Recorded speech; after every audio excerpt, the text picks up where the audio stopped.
बिस्मिल्लाहिर्रहमानिर्रहीम। स्टूडेंट्स, आज का जो टॉपिक है ये फर्स्ट ईयर बायोलॉजी की बुक जो है उसका चैप्टर नंबर 4 और उसी का टॉपिक है चैप्टर नंबर 4 का बहुत ही इम्पोर्टेंट टॉपिक है और टॉपिक का नाम है mitochondria. Mitochondria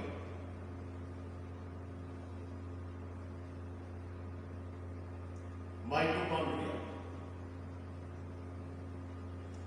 mitochondria is a very important organelle of the cell. यानी ये सेल के अंदर मौजूद एक बहुत ही इंपॉर्टेंट ऑर्गेनल होता है और सेल के अंदर ये सेल के अंदर आपको ये कंपाउंड माइक्रोस्कोप के नीचे ग्रैन्यूल्स की सूरत में नजर आता है, समटाइम वेसिकल्स की सूरत में नजर आता है, समटाइम रॉड्स की शक्ल में नजर आता है और समटाइम एक फिलामेंट की शक्ल में नजर आता है। तो these are the different forms और these are different shapes of mitochondria. Mitochondria जो है इनकी शेप्स जो हैं वो सेल टू सेल वेरी करती है और इनका जो एक्चुअली शेप है the 4-5 shapes which are very prominent. वो कौन सी शेप्स हैं? नंबर 1, जैसे मैंने कहा कि ये आपको सेल में वेसिकल्स की सूरत में नजर आएंगे, रॉड्स की सूरत में नजर आएंगे, फिलामेंट्स की सूरत में नजर आएंगे, फिलामेंट्स, ठीक है, और ग्रैन्यूल्स की सूरत में नजर। These are the different shapes of mitochondria।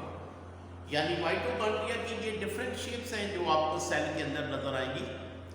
तो लेकिन जब हम इसको इलेक्ट्रॉन माइक्रोस्कोप के नीचे देखते हैं तो इट लुक्स टोटली डिफरेंट। अभी हम उसके स्ट्रक्चर की भी बात कर रहे हैं। पहले हम ये यानी इस चीज़ को थोड़ा सा एक्सप्लेन कि वाई दे आर, जैसे मैंने कहा कि they are very important organelle in the found in the cell. Why they are so important? तो इसका आंसर है कि they are actually the powerhouses of the cell. Powerhouses of the cell. इसलिए they are very important because they are powerhouses of cell.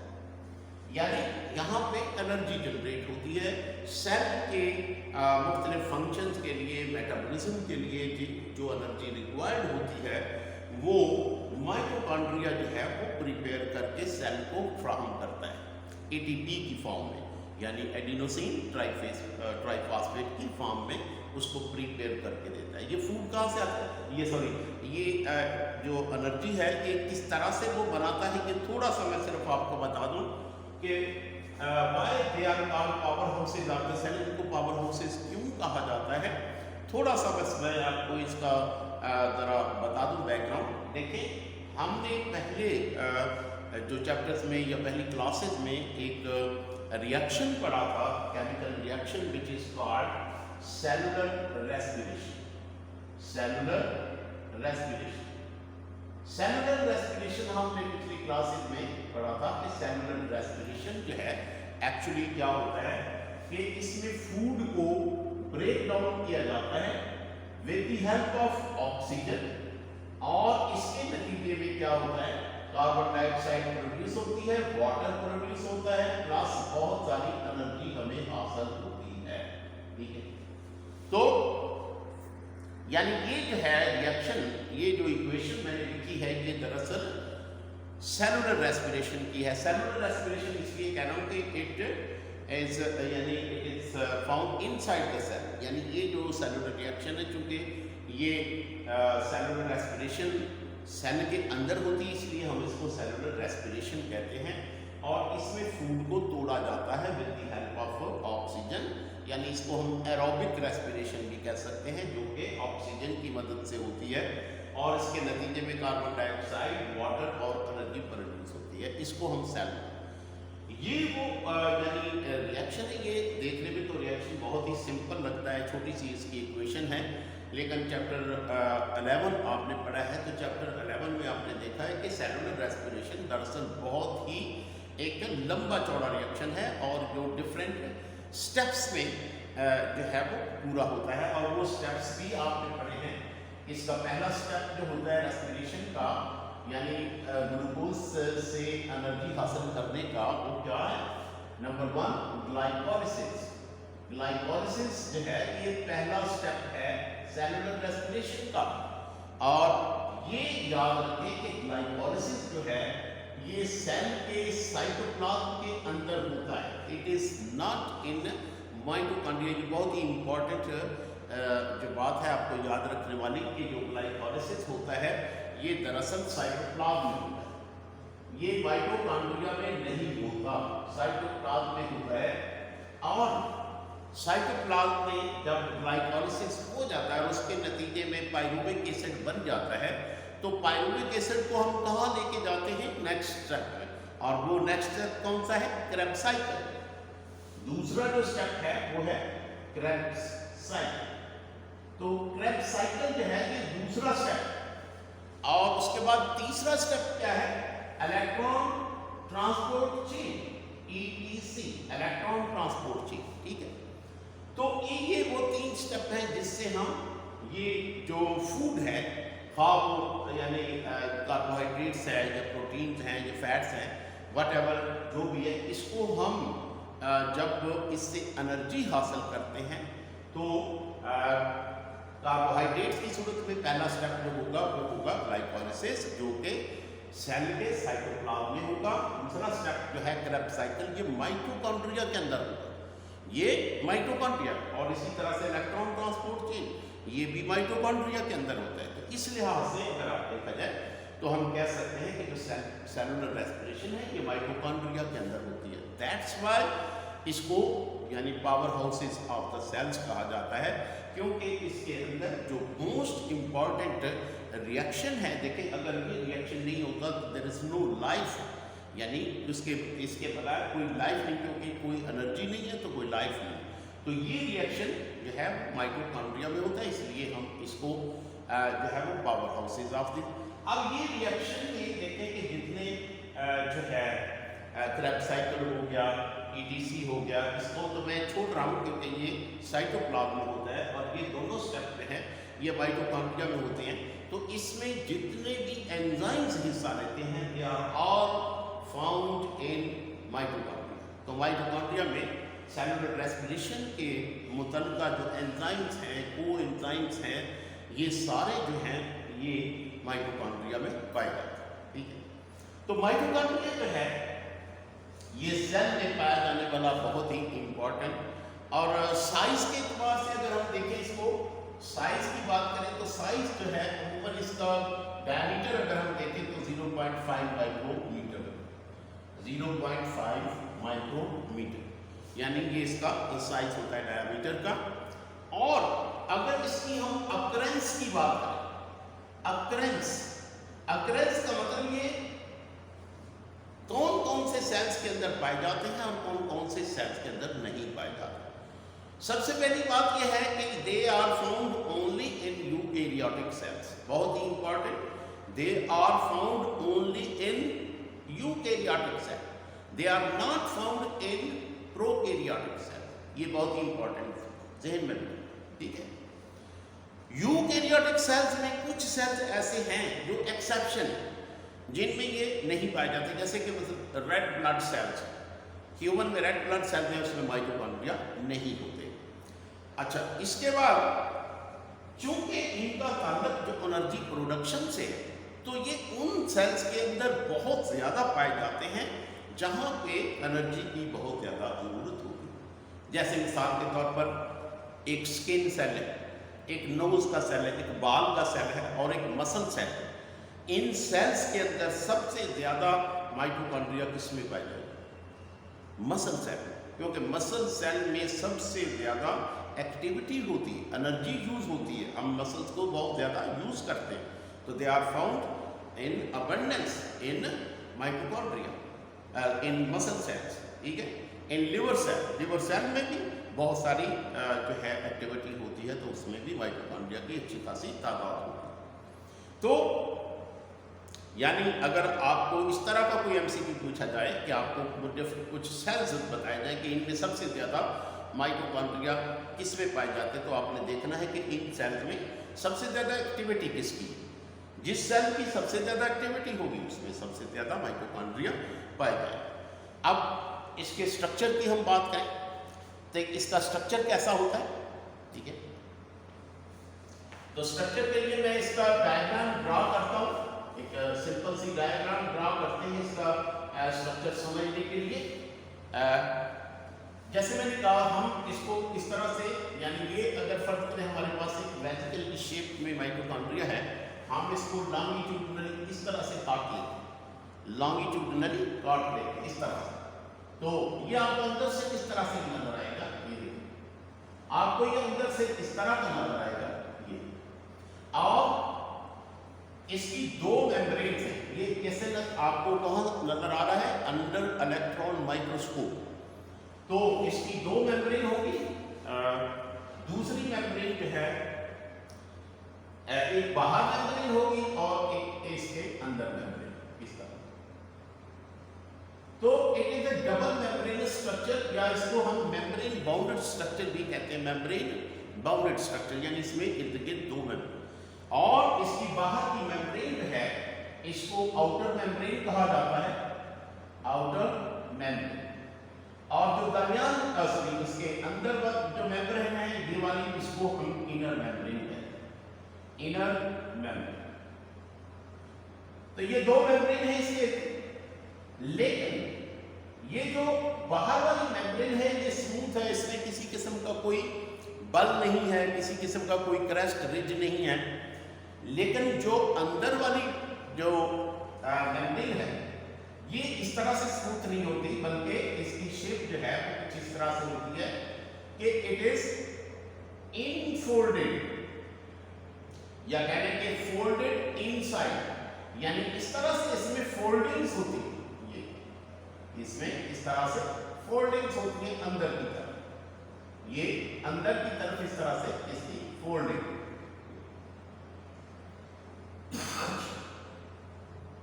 अंदर की तरफ इसकी folding ऐसे। तो इसकी अंदर की तरफ ये जो फोल्डिंग्स हैं, these are called cristae, these are called cristae, इसको हम क्रिस्टी कहते हैं। ये जो फोल्डिंग है इसको हम क्रिस्टी कहते हैं।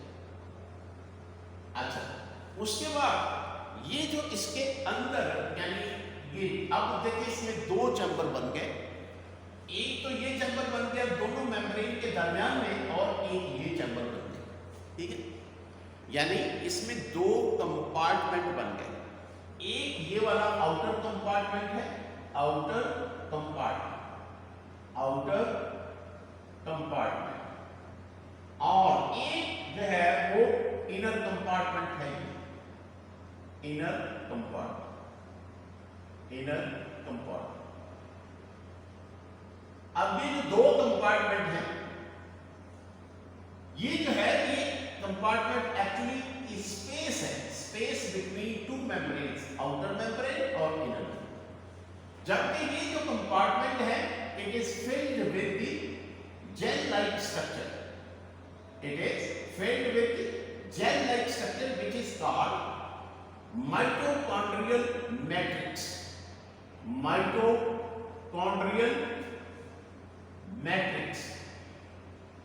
ये माइटोकॉन्ड्रियल मैट्रिक्स है, और इस मैट्रिक्स के अंदर there are so many enzymes, there are so many enzymes which are present in this, यानी इसमें तमाम वो एंजाइम्स, को एंजाइम्स सार्ट्स जो कि यानी केमिकल रिएक्शन में हिस्सा लेते हैं मेटाबॉलिज्म में। इस माइटोकॉन्ड्रिया में जितने केमिकल रिएक्शन होते हैं उनमें हिस्सा लेने वाले तमाम एंजाइम्स जो हैं वो यहाँ पे पाए जाते हैं।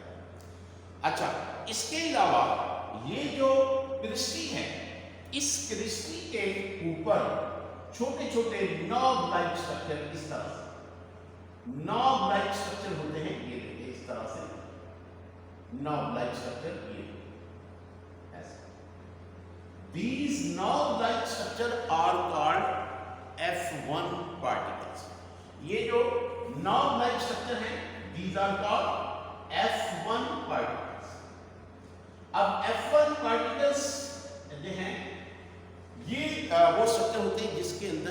एंजाइम्स होते हैं, और इसमें सबसे ज़्यादा इम्पॉर्टेंट जो एंजाइम है वो है एटीपी सिंथेस। एटीपी सिंथेस यानी ये वो एंजाइम है जो एटीपी बनाने में यानी इसकी जो माइटोकॉन्ड्रिया है इसकी हेल्प करता है, उस रिएक्शन में हिस्सा लेता है जिसमें एटीपी बनती है। इसको एटीपी सिंथेस है, और ये कहाँ पाया जाता है? F1 particles. ठीक है। अच्छा, ये जो मैंने दो अभी रिएक्शन जिनका जिक्र किया है कि इसमें क्रेब्स साइकिल भी होता है, इसमें या अगर फर्ज करें कोई लिपिड है उसकी ब्रेक डाउन करनी है तो ग्लाइऑक्सिलेट साइकिल है वो भी यहाँ पे होता है। इस तरह से यानी ऑक्सीडेटेड जो फास्फोरिलेशन है वो भी एटीपी बनने का अमल जो है वो भी यहाँ पे होता है। तो यहाँ पे ये जो इलेक्ट्रॉन ट्रांसपोर्ट चेन का अमल होता है वो इसकी इनर मेम्ब्रेन के ऊपर होता है यहाँ, यानी इलेक्ट्रॉन ट्रांसपोर्ट चेन में जो प्रोटीन्स जिनको इलेक्ट्रॉन एक्सेप्टर्स कहा जाता है, जिसमें पीक्यू वगैरह है, साइटोक्रोम कॉम्प्लेक्स है, ठीक है, ये सारे जो प्रोटीन्स हैं ये they are found on the inner membrane, यानी ये मेम्ब्रेन जो है इस मेम्ब्रेन के ऊपर इलेक्ट्रॉन ट्रांसपोर्ट चेन होती है। ठीक है। और जो ग्लाइकॉल जो इससे पहले क्रेब्स साइकिल है वो इसके मैट्रिक्स में होता है, और जो इलेक्ट्रॉन ट्रांसपोर्ट चेन है ये माइटोकॉन्ड्रिया की इनर मेम्ब्रेन में होता है। अब उसके बाद यानी ये जो दो मेन जो उसके रिएक्शन हैं सेलुलर रेस्पिरेशन के, पहला स्टेप जो ग्लाइकोलिसिस का था वो मैंने कहा कि साइटोप्लाज्म में होता है, और जो दूसरे दो रिएक्शन हैं जैसे कि मिसाल के तौर पर क्रेब्स साइकिल है वो इसमें इसके मैट्रिक्स में, और ईटीसी यानी इलेक्ट्रॉन ट्रांसपोर्ट चेन जो है वो इस माइटोकॉन्ड्रिया के इस मेम्ब्रेन के ऊपर होती है, क्योंकि इसी मेम्ब्रेन के ऊपर वो प्रोटीन्स पाई जाती हैं, यानी वो इस मेम्ब्रेन के अंदर एम्बेडेड होती हैं, वो जिनको हम इलेक्ट्रॉन एक्सेप्टर प्रोटीन्स भी कहा जाता है।